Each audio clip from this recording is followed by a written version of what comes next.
வணக்கம் நண்பர்களே, முக்கியமான டாபிக்ஸை இந்த பதிவில் பார்க்க போகிறோம். தமிழக பாஜகவுடைய மாநில தலைவர் நயினார் நாகேந்திரன் அவர்கள் தமிழக பாஜகவுடைய மாநில பிரிவுகள் இருக்குது பார்த்தீங்களா, அதற்கு புதிய அமைப்பாளர்களை நியமித்து இப்போ பட்டியலை வெளியிட்டிருக்காரு. மொத்தம் 25 புதிய பிரிவுகளுக்கான அமைப்பாளர்கள் நியமிக்கப்பட்டிருக்காங்க. இது ஒரு பெரிய டிபேட்டாக தமிழக பாஜகக்குள்ளே நடந்துக்கிருக்கு. அந்த லிஸ்ட்டில் நயினார் நாகேந்திரனுடைய மகன் இருக்கார்ல, ஸ்ரீ நயினார் பாலாஜிக்கு பொறுப்பு வழங்கப்பட்டிருக்கு. விளையாட்டு மற்றும் திறன் மேம்பாட்டு பிரிவுடைய அமைப்பாளராக நயினார் நாகேந்திரனுடைய மகன் நியமிக்கப்பட்டிருக்காரு. இதுதான் பெரிய ஒரு கான்ட்ரவர்சி. பாஜக திமுக மீது என்ன விமர்சனம் பண்ணுவாங்க? ஃபேமிலி பாலிடிக்ஸ் பண்ணுது, நெப்போட்டிசம் பீக்கில் இருக்குது திமுகவில். கோபாலபுரம் ஃபேமிலியில் மட்டும் கிடையாது, ஒவ்வொரு அமைச்சர்களுடைய ஃபேமிலியிலையும் நெப்போட்டிசம். ஒரு அமைச்சர் இருக்காங்கன்னா அடுத்த அமைச்சருடைய மகன் முன்னிலைப்படுத்தப்படுறாரு. இது திமுகவில் ரொம்ப சர்வசாதாரணமாக நடக்குது அப்படிங்கிற ஒரு கிரிட்டிசைஸ் எல்லாரும் பொதுவாக பண்ணக்கூடிய விமர்சனம். இப்போது நேரு அவர்கள் இருக்காருன்னா, நேரு அவர்களுடைய மகன் அருண் நேரு எம்பியாக இருக்கார். பொன்முடி இருந்தார், அமைச்சராக இருந்தார். பொன்முடியுடைய பையன் பார்த்தீங்கன்னா எம்பியாக இருக்கார். கௌதம சிகாமணி எம்பியாக இருக்கார். இது மாதிரி நம்ம பல பேரை எக்ஸாம்பிளாக கொடுக்க முடியும். டிஆர் பாலு, டிஆர்பி ராஜா. அப்போது குடும்ப அரசியல் பண்ணுறாங்க அப்படிங்கிறது ஒரு பெரும் விமர்சனம் திமுக மேலே. இப்போது நயினார் நாகேந்திரன் அவர்கள் தன்னுடைய மகனுக்கு பொறுப்பு கொடுத்துருக்காரு. அதுவும் மாநில அமைப்பாளர் பொறுப்பு. மாநில விளையாட்டு மற்றும் திறன் மேம்பாட்டு பிரிவுடைய புதிய அமைப்பாளராக தன்னுடைய மகனை நியமனம் பண்ணியிருக்காரு. இது ஃபேமிலி பாலிடிக்ஸ் தானே, வேற யாருமே இல்லையா? டெஃபினட்டாக நிறைய பேர் இருக்காங்களே, அவங்களுக்கு பொறுப்பு கொடுத்துருக்கலாம்ல. தன்னுடைய மகனை முன்னிலைப்படுத்த தானே பார்க்குறாரு நயினார் நாகேந்திரன் அப்படின்னு சொல்லிட்டு விமர்சனங்கள் முன்வைக்கப்படுது. அண்ணாமலை இருக்கும்போது இது மாதிரியான எந்த ஒரு இஷ்யூவும் இல்லை. கேடி ராகவன்லாம் கட்சியில் மறுபடியும் பொறுப்பில் வரவே இல்லை. கேடி ராகவன் அண்ணாமலை மாநில தலைவராக இருந்த வரைக்கும் ஓரம் கட்டப்பட்டார். நயினார் நாகேந்திரன் சார்ஜ் எடுத்துக்கிட்ட உடனேயே இந்த நிர்வாகிகள் நியமனத்தில் பல்வேறு டிபேட்டு. கேடி ராகவனுடைய அந்த பொறுப்புக்கு பல விவாதங்கள் நடந்துச்சு. இப்போ பாருங்கள், நயினார் நாகேந்திரனுடைய மகன் நியமனத்துக்கு டிபேட் நடந்துக்கிருக்கு. இது வெளிப்பார்வையில் கட்சியுடைய பேரை டேமேஜ் பண்ணும் அப்படின்னு பாஜக தொண்டர்கள் கருத்து தெரிவிக்கிறாங்க. ஆலிசா அப்துல்லா அப்படின்னு சொல்லிட்டு ஒருத்தங்க கார் ரேசர், அவங்க பார்த்தீங்கன்னா இந்த புதிய நிர்வாகிகள் நியமனத்துக்கு எதிர்ப்பு தெரிவிச்சிருக்காங்க. அவங்க என்ன பதிவு போட்டிருக்காங்கன்னா, மோடி மற்றும் அண்ணாமலைக்காக நான் பிஜேபியில் சேர்ந்தேன்.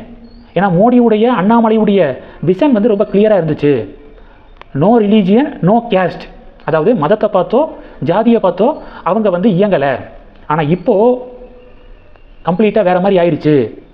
3 வருடமாக நான் கடுமையான எஃபர்ட்டை போட்டிருக்கேன் தமிழக பாஜகவுக்கு. டே அண்ட் நைட்டாக நான் எஃபர்ட் போட்டிருக்கேன். ஆனால் அவங்களுக்கு பொறுப்பு எதுவும் ஒதுக்கப்படலை போல. அதனால் அவங்க ரொம்ப கோபம் அடைந்து பாஜகவை கிரிட்டிசைஸ் பண்ணியிருக்காங்க. கேசவ விநாயகத்துக்கிட்ட நான் என்னென்ன வேலைகள் பார்த்துருக்கேன் கட்சியில் அப்படிங்கிறத நான் எடுத்து சொல்ல முயற்சி செய்த போது என்னை இன்சல்ட் பண்ணார் கேசவ விநாயகம் அப்படின்னு ஆலிசா அப்துல்லா பதிவு போட்டிருக்காங்க. அதனால் இங்கே முஸ்லீம்களுக்கு இங்கே இடம் இல்லை அப்படிங்கிறத இந்த கட்சி மறுபடியும் ப்ரூவ் பண்ணிட்டாங்க. 28 பிரசிடென்ட்ஸு மொத்தம் பார்த்தீங்கன்னா 25 மாநில பிரிவுகளுக்கு 28 அமைப்பாளர்கள் நியமிக்கப்பட்டிருக்காங்க. 28 பேர்லையுமே கிறிஸ்டியன் இல்லை, முஸ்லீம் இல்லை அப்படின்னு சொல்லிட்டு ஆலிசா அப்துல்லா பதிவு போட்டிருக்காங்க. ஆலிசா அப்துல்லாவுடைய விமர்சனத்தை பொறுத்த வரைக்கும் இந்த திமுக என்ன பண்ணுவாங்க, எப்படி ஒரு பிம்பத்தை கட்டமைப்பாங்க? பாஜக சிறுபான்மை மக்களுக்கு எதிரான கட்சி அப்படின்னு சொல்லிட்டு ஒரு பிம்பத்தை கட்டமைப்பாங்களே, அதே தான் ஆலிசா அப்துல்லாவும் பண்ண முயற்சி பண்ணியிருக்காங்க. 3 வருஷம் இவங்க சிவியராக கடுமையான வேலை பார்த்துருக்காங்க அப்படின்னா அதற்கான பொறுப்பு கிடைக்கணும் அப்படின்னு சொல்லிட்டு எதிர்பார்க்குறதே இங்கே பிரச்சனை தான். இப்போ அண்ணாமலை எடுத்துக்கோங்க, எவ்வளோ பெரிய பொறுப்பில் இருந்தார், இப்போ எந்த பொறுப்புலையும் இல்லை. 6 மாதத்துக்கு மேலே அமைதியாக தான் இருக்காரு. நமக்கான நேரம் வரும் காத்திருப்போம் அப்படிங்கிறது தான் அண்ணாமலையுடைய ரியாக்ஷன். அப்படி தான் இருக்கணும்.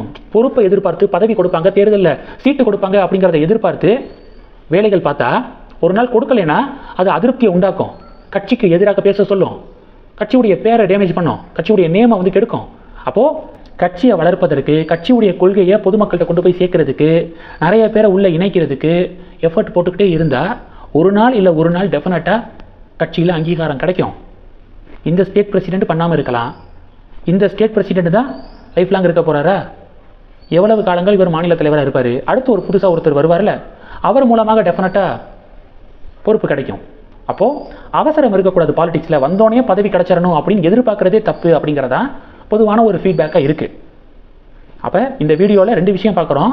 ஒன்று, நயினார் நாகேந்திரன் அவர்கள் தன்னுடைய மகனுக்கு மாநில அளவில் பொறுப்பு வழங்கியிருக்காரு.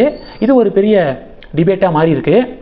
ஆலிசா அப்துல்லா அவர்கள் அவங்களுக்கு எந்த ஒரு பொறுப்பும் வழங்கப்படலை அப்படின்னு சொல்லிட்டு சிறுபான்மை மக்களுக்கு எதிரான கட்சி பிஜேபி அப்படிங்கிற மாதிரி அவங்க பதிவு போட்டிருக்காங்க. நேஷனல் லெவலில் எவ்வளவோ சிறுபான்மையின மக்கள் பாஜகவில் பெரிய பெரிய பொறுப்புகளில் இருக்காங்க. இது திராவிட கட்சிகள் கட்டமைக்கக்கூடிய பிம்பம், வலை. அந்த வலையில் ஆலிசா அப்துல்லாவும் விழுந்துடக்கூடாது அப்படிங்கிறதான் பாஜகவினருடைய கருத்தாக இருக்குது. சகோதரி, கொஞ்சம் பொறுமையாக இருங்க, டெஃபினட்டாக உங்களுடைய உழைப்புக்கு அங்கீகாரம் கிடைக்கும் அப்படிங்கிறது நிறைய பேருடைய ஃபீட்பேக்காக இருக்குது. உங்களுடைய பார்வைகளை மறக்காமல் கமெண்ட் பண்ணுங்கள். தொடர்ந்து கணக்கில் இருங்க. அடுத்தடுத்து நிறைய பதிவுகளை பார்க்க போகிறோம். நம்ம சேனலுக்கு சப்போர்ட் பண்ணணும் அப்படின்னு ஆசைப்பட்டீங்கன்னா நான் பேசக்கூடிய வீடியோக்கு கீழே நன்றி அப்படிங்கிற ஆப்ஷன் இருக்குது. அதை கிளிக் பண்ணி உங்களால் முடிந்த தொகையை சேனல் வளர்ச்சிக்காக கொடுத்து உதவி செய்யலாம். இல்லை ஜாயின் பட்டனை கிளிக் பண்ணி நம்ம சேனலுக்கு மெம்பராக ஆகலாம். நன்றி. ஜெய் ஹிந்த்.